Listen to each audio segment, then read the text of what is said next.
ತಂದಾನಿ ತಾನಿ ನಾನಿ ತಂದಾನೇ ನಾನಿ ತಾನ.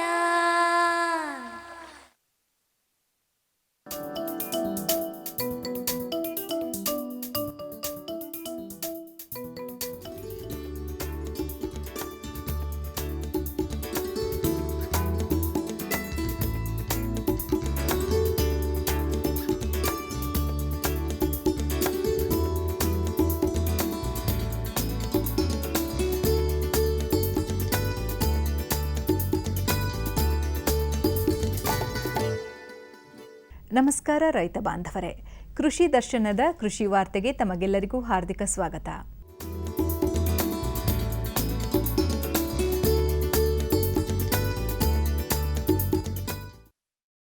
ಮಂಡ್ಯ ತಾಲೂಕು ಹಳೆ ಬುದನೂರು ಗ್ರಾಮದ ಪ್ರಗತಿಪರ ಕೃಷಿಕರಾದ ಬುದನೂರು ಪುಟ್ಟಸ್ವಾಮಿ ಅವರು 9.5 ಎಕರೆ ಪ್ರದೇಶವನ್ನು ಹೊಂದಿದ್ದು ಕಳೆದ 10 ವರ್ಷಗಳಿಂದ ಸಾವಯವ ಹಾಗೂ ಸಮಗ್ರ ಕೃಷಿ ಪದ್ಧತಿಯನ್ನು ಅನುಸರಿಸುತ್ತಾ ಬಂದಿದ್ದಾರೆ.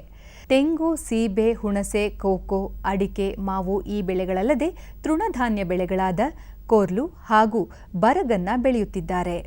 ಹೈನುಗಾರಿಕೆ, ಕುರಿ ಹಾಗೂ ಮೇಕೆ ಸಾಕಾಣಿಕೆಯನ್ನು ಸಹ ಕೈಗೊಂಡಿರುವ ಅವರು ತಮ್ಮ ಜಾನುವಾರುಗಳಿಗೆ ಬೇಕಾಗುವ ಎಲ್ಲ ರೀತಿಯ ಮೇವಿನ ಬೆಳೆಗಳನ್ನು ಬೆಳೆದುಕೊಳ್ಳುತ್ತಿದ್ದಾರೆ. ಸಾವಯವ ಕೃಷಿ ಪದ್ಧತಿಗಳನ್ನು ಅನುಸರಿಸುತ್ತಿರುವುದರಿಂದ ಉತ್ಪಾದನಾ ವೆಚ್ಚ ಕಡಿಮೆ ಆಗಿರುವುದಲ್ಲದೆ ಗ್ರಾಹಕರಿಗೆ ಉತ್ತಮ ಗುಣಮಟ್ಟದ ಉತ್ಪನ್ನಗಳನ್ನು ನೀಡುತ್ತಿರುವ ನೆಮ್ಮದಿ ಇದೆ ಎನ್ನುತ್ತಾರೆ ಬುದನೂರು ಪುಟ್ಟಸ್ವಾಮಿ ಅವರು. ಪ್ರಾರಂಭದಲ್ಲೆಲ್ಲ ನಾನು ಕೆಮಿಕಲ್ಸು, ಪೆಸ್ಟಿಸೈಡ್ಸು, ಇನ್ಸೆಕ್ಟಿಸೈಡ್ಸ್ ಎಲ್ಲ ಹೊಡೆದು ಭತ್ತ, ಕಬ್ಬು ಇಂಥವೆಲ್ಲ ಬೆಳೀತಾ ಇದ್ದೆ. ಕ್ರಮೇಣ ನನಗೆ ಅದು ಗೊತ್ತಾಗ್ತು, ಹೌದಲ್ವೇ ಈ ಥರದ್ದು ಯಾಕೆ ಮಾಡಬಾರ್ದು, ನಾವು ಯಾಕೆ ಕೆಮಿಕಲ್ಸು ಇದೆಲ್ಲ ಬಳಸಬೇಕು ಅಂಥೇಳಿ 25 ವರ್ಷದಿಂದ ಬೇಸಾಯ ಮಾಡ್ತಿದ್ರು ಕಳೆದ 10 ವರ್ಷದಿಂದ ಮಾತ್ರ ಸಾವಯವಕ್ಕೆ ಹೋದೆ. ನಾನು ಸರ್ಕಾರಿ ನೌಕರಿ ಬಿಟ್ಟಾದಮೇಲೆ ಸಂಪೂರ್ಣವಾಗಿ ಒಂದೂವರೆ ವರ್ಷದಿಂದ ಇಲ್ಲೇ ಇದ್ಕೊಂಡು ನಾನು ನನ್ನ ಮಗ ಇಬ್ಬರು ಸಾವಯವ ಬೇಸಾಯನ ಮಾಡ್ತಾಯಿದ್ವಿ. ಈಗ ನಮ್ಮ ತೋಟದಲ್ಲಿ ಒಂದು 600-700 ತೇಗದ ಮರ ಇದೆ, ಬಾರ್ಡ್ರ್ ಪ್ಲ್ಯಾಂಟಿಂಗ್ ಮಾಡಿದ್ದೀನಿ. ತೆಂಗು ಒಂದು 150 ಇದೆ. ಅದಕ್ಕಿಂತ ಸ್ವಲ್ಪ ದೂರದಲ್ಲೇ ಆ ತೆಂಗಿನ ನೆರಳಲ್ಲಿ ಕೋಕೋ ಹಾಕಿದೆ. ಆಮೇಲೆ ಸ್ವಲ್ಪ ಭಾಗ ಒಂದು 600-700 ಅಡಿಕೆ ಮರ ಇದ್ದಾವೆ. ಆಮೇಲೆ ಇದು ಯಾವುದು ಸೀಬೆ ನೆಟ್ಟಿದ್ದೀನಿ. ಇದಲ್ಲದೇ ಕೂಡ ಕೆಲವು ಮಿಲೆಟ್ಸ್ ಕೂಡ ಬೆಳೀತದೆ, ಬರಗು ಮತ್ತು ಕೊರಲು ಅದನ್ನು ಹಾಕ್ತಾಯಿದ್ದೀನಿ. ಇದ್ರ ಜೊತೆಗೆ ನಾನು ಏನೇನು ಮಾಡಿದ್ದೇನೆ ಅಂದರೆ, ಒಂದು ಸಾವಯವ ಬೇಸಾಯ ಮಾಡಬೇಕು ಅಂದರೆ ನಮ್ಮಲ್ಲಿ ಪ್ರಾಣಿಗಳು ಅಂದರೆ ಹಸು, ಕರು, ಆನಂತರ ಕುರಿ, ಮೇಕೆ ಇವು ಸಾಕ್ತೇನೆ ಸಾವಯವ ಮಾಡೋಕ್ಕಾಗೋದಿಲ್ಲ ಅಂಥೇಳಿ ನಾನು ಒಂದು ನಾಟಿ ಹಸು ತಂದು ಅದರಲ್ಲಿ ಜೀವಾಮೃತ ಅದೆಲ್ಲ ಮಾಡ್ತಾಯಿದ್ದೀನಿ. ಅದೆಲ್ಲನೂ ಅದು ಒಂದು 2-3 ಕರುಗಳು ಅದು ಎದುರದಿದೆ.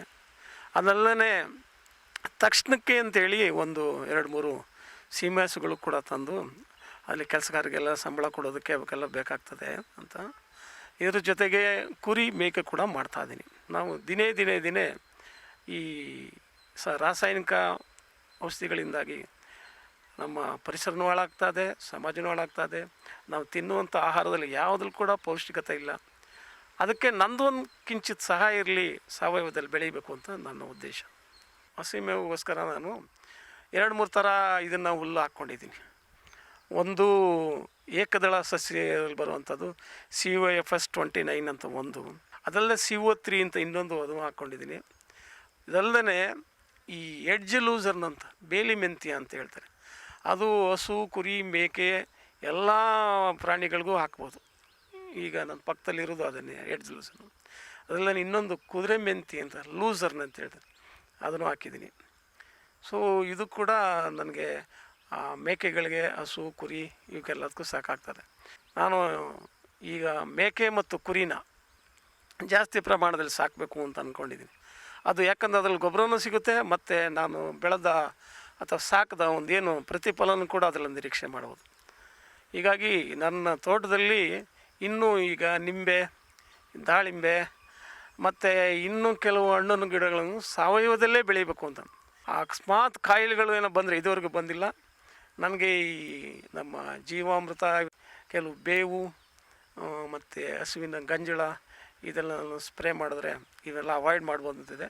ನನಗೆ ಅಂಥ ಸಂದರ್ಭ ಓದೋಕ್ಕೆ ಬಂದಿಲ್ಲ. ಈಗ ಅದನ್ನು ಮಾಡಬೇಕು ಅಂತ ಅಂದ್ಕೊಂಡಿದ್ದೀನಿ. ರೈತ ಬಾಂಧವರೇ, ಪ್ರತಿದಿನ ಸೋಮವಾರದಿಂದ ಶುಕ್ರವಾರದವರೆಗೆ ಸಂಜೆ 5:30 ಕೃಷಿ ವಾರ್ತೆ